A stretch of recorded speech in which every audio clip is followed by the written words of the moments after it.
Kung bago ka lang sa channel na to at isa kang true-blooded Aldab Nation na nagmamahal po kila Maine Mendoza at Alden Richards, tama po ang channel na pinuntahan mo, kaya consider na kitang bagong subscriber. Welcome back mga kaagdab. Ito na naman po ang inyong lingkod, si Mr. Destiny. Panibagong video, panibagong update na naman po tayo kina Mr. and Mrs. Polkerson. Sa ngayon mga kaagdab, nakita nyo naman po yung mga nangyayari ngayon sa mga latest, sa mga komento, sa Instagram, sa Twitter at syempre sa Facebook at syempre sa mga website kung saan nga po ang bida lagi ay si Richard Polkerson, na kung saan marami na naman at hindi nawawala ang issue. Alam nyo, normal lang po yan mga kaaldab, lalo na nga po ngayon na talagang nakikita nyo naman po, napapanood nyo naman po ang mga nangyayari at nagaganap.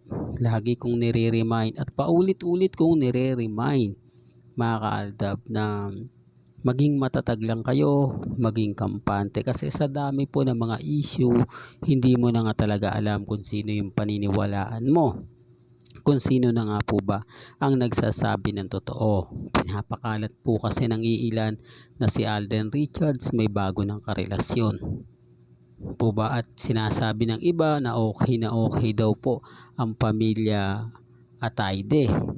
Remind ko lang po, kapag ka may mga ganyang issue, ang gusto po kasi nila ebidensya at resibo. O kapag ako, o ang ibig kong sabihin mga kaaldab, ang pinupunto natin, kapag sinabi natin na wala namang, o sila Mengay at si Alden na magkasama sa Siargao, sila Alden at si Mengay ang bida, sina Alden at si May ang pinag-uusapan, kung bakit hindi sila pinagsasama sa bibo, sa bench, abay kailangan kong maglabas ng pruweba.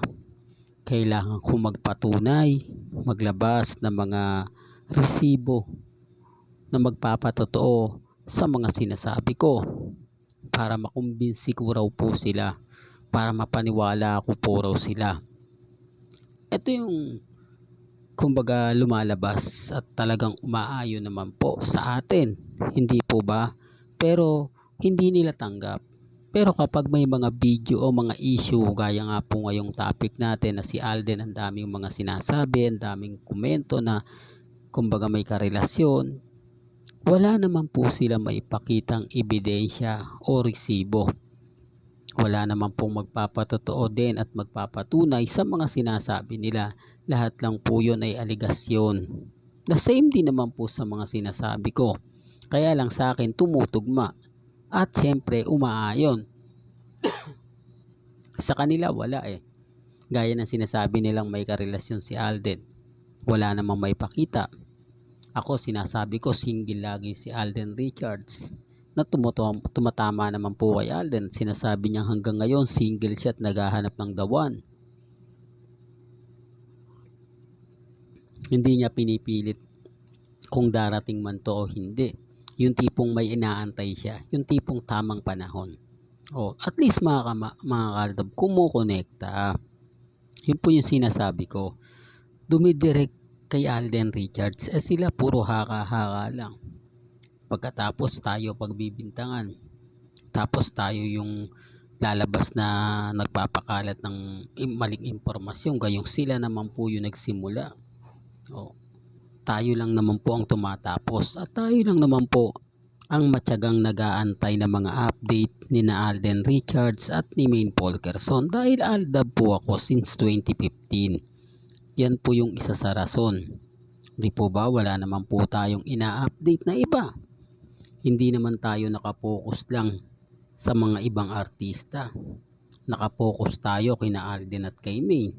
Kapag nakapokus nga lang ako kay Alden, maraming Maine fanatics ang nag-aantay din ng update para kay Mengay. Nagre-request pa nga po yung iba. Bakit? Kasi nga po yung mga Maine fanatics at army, wala na, hindi na po sila makakuha pa po ng mga update. At yung admin na inaasahan nila, na ine-expect nila na magbibigay sa kanila ng mga ganap, asan na? Wala na. Kasi paano nga po sila mag-update kung si Mengay po mismo hindi sila binibigyan. Kung si Mengay po mismo ay wala pong panahon para sa kanila. Yan po yung katotohanan na hindi po nila matanggap. Katotohanang kumbaga ginagamit lang daw sila ng admin na sinasabing malapit kay Main. Bilang fans na malapit, dapat kumbaga updated ka. Hindi po ba? Wala, hindi siya makakuha ng mga info. Yung mga taong nilalapitan niya, hindi naman po maka-direct sa kanya. Doon pa lang may mali na eh. Doon pa lang masasabi mo, oo nga Mr. Destiny, may punto yung mga sinasabi mo. May punto yung mga paliwanag mo. Tapos ako pa yung sasabihin nilang fake news. At eto pa, pasok na naman si Mengay sa 100 beauty. Po ba? Pasok siya sa 100 o pasok siya sa top 10 na mayayaman sa buong Pilipinas. Tapos ngayon, ito yung sinasabi ko naman po na hindi lahat na lumalabas po o pagpapasikat kay Mengay, hindi po dahil sa issue. Sinasabi po kasi nila mga kaaldab na hindi sumisikat lang si Mengay. Pinag-uusapan lang si Mengay dahil sa issue. Kung wala naman yung issue, hindi naman yung pag-uusapan. Hindi po ba? Ngayon, binabasag po sila. Pinapakita ko yung mga bagay-bagay na hindi na kailangan pa ng issue. Hindi na kailangan pa ng mga ganto ganyan. Kita nyo naman po. Sikat talaga si Mengay. Yan ang hindi nila kayang matanggap. Hindi nila kayang kumbaga yung tipong akala nila hanggang dun lang yung kaya ni Mengay. Akala nila yung mga sinabi ni Mengay hanggang ganyan lang.